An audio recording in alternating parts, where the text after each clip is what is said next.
Você sabia que existe uma fórmula simples que te diz exatamente quanto você deveria pagar por uma ação? Ela foi criada por Décio Bazin, um dos maiores investidores do Brasil no século passado, e em menos de 5 minutos você vai aprender como usar essa fórmula. Mas atenção que no final desse vídeo eu vou te mostrar por que essa fórmula sozinha pode te fazer tomar decisões erradas nos seus investimentos. Olá, seja muito bem-vindo, eu sou o Felipe e vamos falar hoje sobre o conceito de preço teto que foi trazido pelo jornalista e investidor Décio Bazin. Ele é famoso por ter escrito esse livro, Faça Fortuna com Ações Antes que Seja Tarde, lá na década de 90. O Décio Bazin já é falecido desde 2003. E nesse livro, o Décio Bazin defende o investimento em empresas sólidas e boas pagadoras de dividendos. E para saber se a cotação da empresa está num valor justo para o investimento, o Décio Bazin defende uma fórmula simples em que, ao calculá-la, você vai saber qual é o preço máximo que você pode investir naquela empresa visando o recebimento de dividendos. Seguindo aqui, para a gente entender essa fórmula, o Décio traz, e eu vou explicar o porquê ele traz esse percentual, que o mínimo que um investidor deveria cobrar de recebimento de dividendos seria 6%. Então, para você saber qual seria o valor máximo que você estaria disposto a pagar por uma ação, é necessário que você colhesse o dividendo médio dos últimos anos. No livro, ele diz para considerar a informação dos últimos 5 anos. No entanto, você também pode aplicar essa fórmula para um período maior ou menor. Aqui, para esse vídeo, para efeito de simplificação de cálculo, eu considerei nos exemplos que eu vou trazer os últimos 3 anos de dividendo médio distribuído para cada um dos exemplos que eu vou trazer. Então, vamos imaginar uma empresa teórica que pagou, na média, 50 centavos de dividendos por ano nos últimos 5 anos e atualmente a cotação dessa empresa está em R$ 5. E aí, seria um bom investimento? Não seria? Valeria a pena você aportar nessa empresa visando o recebimento dos dividendos, caso ela permanecesse esse nível de distribuição, ou não valeria? E aí, para chegar nessa conclusão, Décio Bazin sugere o seguinte cálculo: que você pegue esse dividendo médio que você calculou dos últimos períodos e divida por 6%, que seria a taxa mínima que você está exigindo de retorno dessa ação. Fazendo isso, a gente teria um preço teto a ser considerado para um investimento de R$ 8,33, ou seja, essa ação ela oferece uma margem de segurança que é calculada dividindo o preço teto pela cotação atual da ação de 66,7%. Isso significa que você tem um espaço aí para a cotação caminhar de até 66% com o valor que você está investindo agora, e ainda assim ela estaria atendendo ao seu critério de recebimento mínimo de 6% do dividendo, considerando a cotação atual da empresa. No entanto, por que esse percentual de 6%? É que no momento em que o Décio Bazin escreveu esse livro, os títulos públicos ofereciam um retorno aproximado de inflação mais 6%. Então, seria a taxa que você conseguiria no mercado de renda fixa com um risco muito baixo, e por isso esse é o retorno mínimo escolhido para ser exemplificado no livro, ou seja, não é uma taxa fixa que você vai aplicar em todas as condições, até porque, olhando o cenário atual, esse print aqui dos títulos públicos que estão sendo negociados via Tesouro Direto foi feito hoje, no momento da gravação desse vídeo, e a gente vê que é possível você contratar títulos de renda fixa que tenham um retorno de IPCA mais 7%, 7,2% ou 7,8%, a depender do prazo de vencimento de cada um desses títulos. Então, na realidade, ao invés de fixar um valor, o que você pode fazer, caso você queira aplicar essa fórmula na sua decisão de investimento, é checar qual é a média de retorno que os títulos de renda fixa estão oferecendo. Nesse caso aqui, são os títulos com menor risco atrelado, uma vez que o emissor é o próprio governo, e a partir daí você calcular o preço teto, ou seja, até onde você está disposto a investir naquela ação, até qual valor da cotação você está disposto a investir, ou sustentar aquela posição até que você julgue que seja válido fazer um rebalanceamento da sua carteira para empresas que tenham uma margem maior, olhando para o futuro. Então, se a gente aplicar não mais 6%,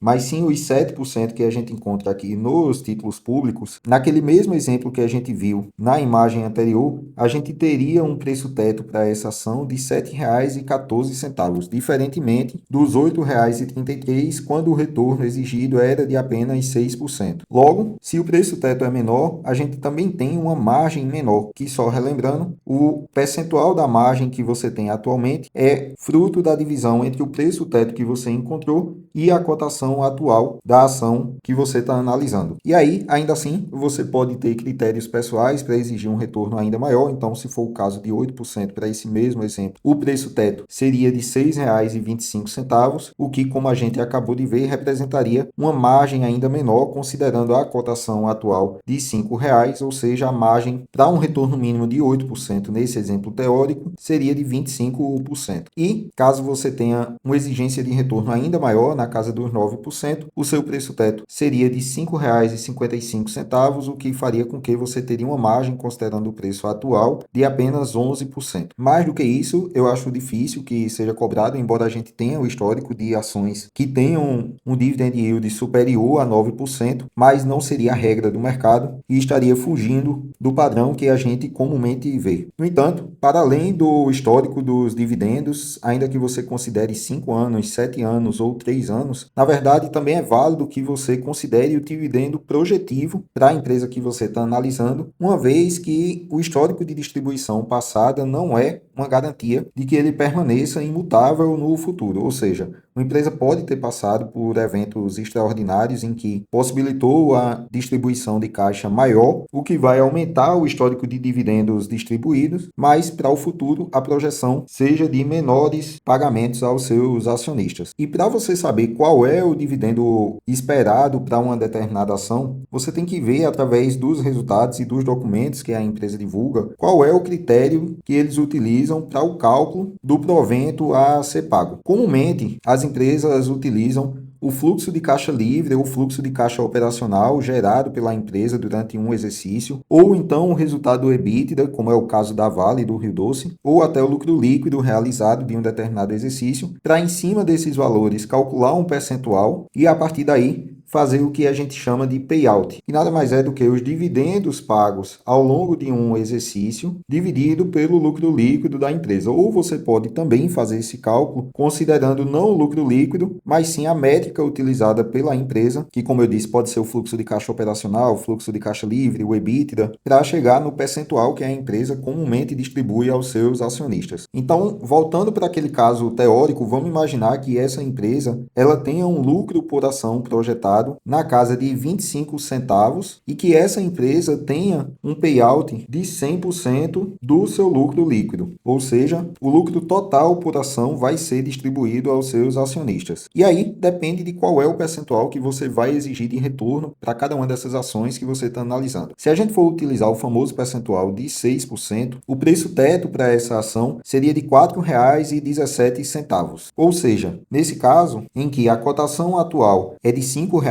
essa empresa não atenderia ao critério para investimento. E a gente teria uma margem que, ao invés de positiva, como a gente viu nos exemplos anteriores, seria negativa. Nesse exemplo, de 16,7%. E só relembrando que, para esse caso teórico, a gente considerou uma média de dividendos pagos nos períodos analisados de 50 centavos por ano por ação. Ou seja, a queda pela metade entre o histórico de dividendos e o dividendo projetivo para o ano analisado faz com que essa empresa deixe de atender ao critério para investimento. E agora, analisando um caso prático, com os dados atuais da empresa, vamos considerar a Allos, que no momento da gravação desse vídeo está negociando com uma cotação de R$ 30,43 e tem um dividendo médio aí distribuído, considerando os últimos 3 anos, no total de R$ 1,52 por ação por ano. Então, considerando essa média de dividendos pagos e uma exigência de um dividend yield de 6%, o investidor encontraria um preço teto para essa ação de R$ 25,33. Ou seja, olhando apenas esse indicador, a Allos não estaria apta ao investimento, uma vez que a margem dela é negativa. Isso é, o preço teto de R$ 25,33 dividido pela cotação atual de R$ 30,43, menos 1 para a gente encontrar o percentual da margem, retorna um resultado de menos 16,7%. Essa empresa teria que cair a sua cotação em aproximadamente 16% para passar a atender ao critério de investimento dessa regra. No entanto, aqui entra o caso prático em que a média dos dividendos pagos no período considerado vai ser inferior ao que a empresa divulgou como guidance para distribuição agora em 2026. Em outras palavras, o que a empresa espera pagar agora em 2026. Para o caso da Allos, o investidor não precisa ir atrás de qual vai ser o lucro líquido da empresa, ou qual vai ser o EBITDA ou o fluxo de caixa livre, nem nenhuma outra métrica, porque a Allos já divulgou que ela pretende distribuir de maneira recorrente aos seus acionistas o valor de 27 a 29 centavos por ação por mês. Isso daria um retorno aproximado no final do ano de 2026 de R$ 3,48. Consequentemente, esse é o dividendo projetado que a gente considera para esse cálculo. E aí, considerando o valor de R$ 3,48, o resultado muda de figura. Novamente, aplicando um yield mínimo de 6%, a gente teria um preço teto de R$ 58, o que traria a esse investidor uma margem de 90,6%, considerando a cotação atual da Allos. Então perceba que quando a gente considera apenas o dividendo histórico que a empresa pagou, a gente não está considerando as mudanças de cenários prováveis para aquela empresa, ou nesse caso, mais do que prováveis e sim já divulgadas pela administração da Allos. Avançando aqui para um segundo exemplo, vamos analisar agora o BB Seguridade, que tem uma cotação atual na casa de R$ 34,90, teve um dividendo médio distribuído ao longo dos últimos 3 anos de R$ 3,43 por ano. É uma ação bem conhecida para quem investe focado em dividendos, e para o investidor que exige um yield mínimo de 6%, o preço teto dessa ação, já considerando o seu histórico de pagamentos, seria de R$ 57,17, ou seja, isso daria ao investidor uma margem de investimento, considerando a cotação atual, de 63,6%. E nesse caso, a BB Seguridade não divulgou especificamente qual vai ser a quantia de dividendos pagos ao longo de 2026, como fez a Allos. Então, a gente tem que projetar qual vai ser o lucro líquido da BB Seguridade para, a partir daí, aplicar o payout histórico, que no caso da BB Seguridade gira entre 80% a 90% do seu lucro líquido, e a partir daí a gente tem o dividendo por ação que a gente pode esperar que seja pago pela empresa ao longo de 2026. Então, para esse dividendo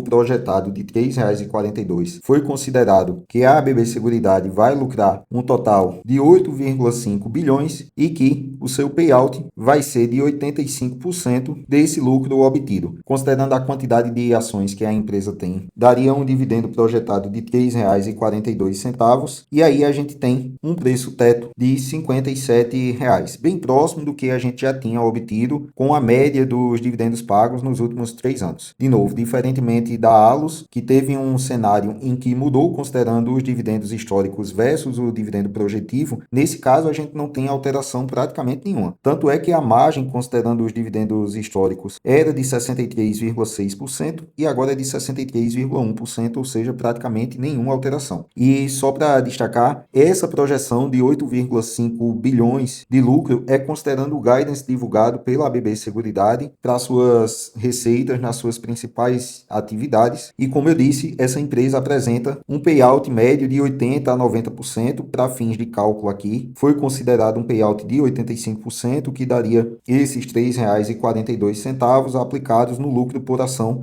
de R$ 4,28. E agora avançando para o último exemplo que a gente vai ver aqui nesse vídeo, vamos dar uma olhada na Itaúsa, que tem uma cotação atual de R$ 13,71, um dividendo médio pago nos últimos 3 anos, que é de R$ 1,00 por ação por ano. Então, considerando um yield mínimo de 6%, a gente teria um preço teto de R$ 16,72, o que traria uma margem, considerando a cotação atual de R$ 13,71, de 22%. Já considerando o dividendo projetado para 2026, que é de 95 centavos por ação, a gente teria um preço teto ligeiramente inferior ao que foi calculado considerando a média dos últimos 3 anos, ou seja, o novo preço médio não seria de R$ 16,72, mas sim de R$ 15,84, o que traria uma margem para investimento de não mais 22% e sim de 15,5%. Ou seja, antes da gente falar dos problemas da aplicação desse tipo de fórmula, só para simplificar, para você saber se uma empresa está apta ou não para o investimento considerando esse tipo de fórmula, basta você pegar a cotação atual e dividir por 0,06, ou se você exigir um retorno mínimo de 7%, 8%, 10% ou a quantia que você estabelecer, você altera esse denominador para 0,07, 0,08, 0,10 e o resultado que você obtiver, você vai comparar com a cotação atual. Se o resultado obtido for menor do que a cotação atual, significa que a empresa está apta ao investimento considerando essa fórmula. Já se o valor obtido for maior do que a cotação atual, ao menos nesse critério,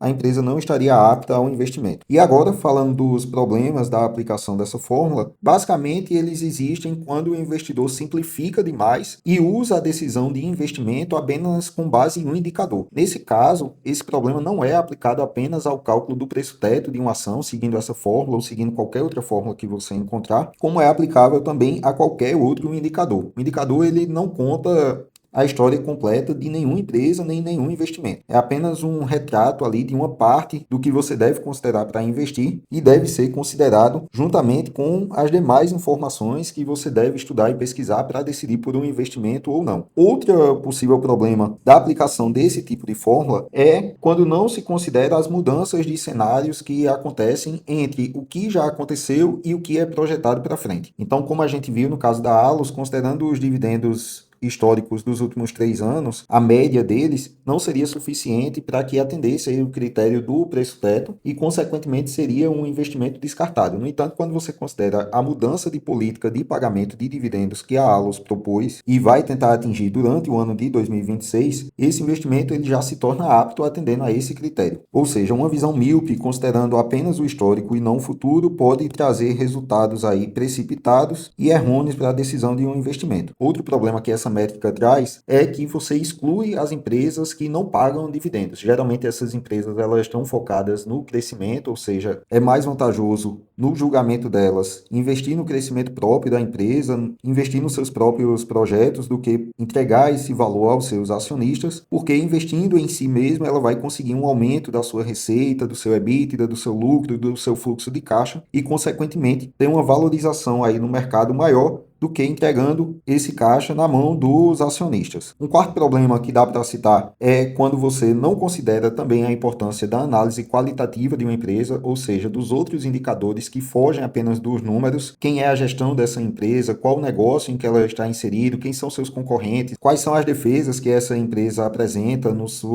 seu mercado de atuação, quais são as oportunidades. Então, todos esses critérios fazem parte de uma análise qualitativa que é fundamental para você decidir se o investimento vale a pena ou não. E, por fim, o último problema que dá para citar para quem usa de maneira restrita esse tipo de indicador é a rotatividade da carteira, porque se você for fazer um rebalanceamento ano após ano, é muito provável que você vai ter que pagar um imposto de renda sobre as operações fechadas com lucro. É muito provável que você vai pagar taxas de corretagens e outros custos pelo giro da carteira, além do próprio estresse e do próprio trabalho dessa eterna rotação aí ano após ano, uma vez que você vai fazer esse rebalanceamento ativo, o que significa dizer que provavelmente você vai ter que vender posições que não atendem mais a esse critério e alocar esse valor em novas posições que vão passar a atender. E antes da gente encaminhar o final desse vídeo, se você investe pensando em dividendos, dá uma olhadinha nesse outro vídeo aqui que eu fiz, eu vou deixar o card aqui em cima, em que eu comparo a teoria da irrelevância dos dividendos versus a teoria do pássaro na mão, que é uma discussão presente entre os investidores que priorizam os investimentos com base nos recebimentos de dividendos e aqueles que consideram esse tipo de pagamento irrelevante. Dá uma olhada lá, tira as suas próprias conclusões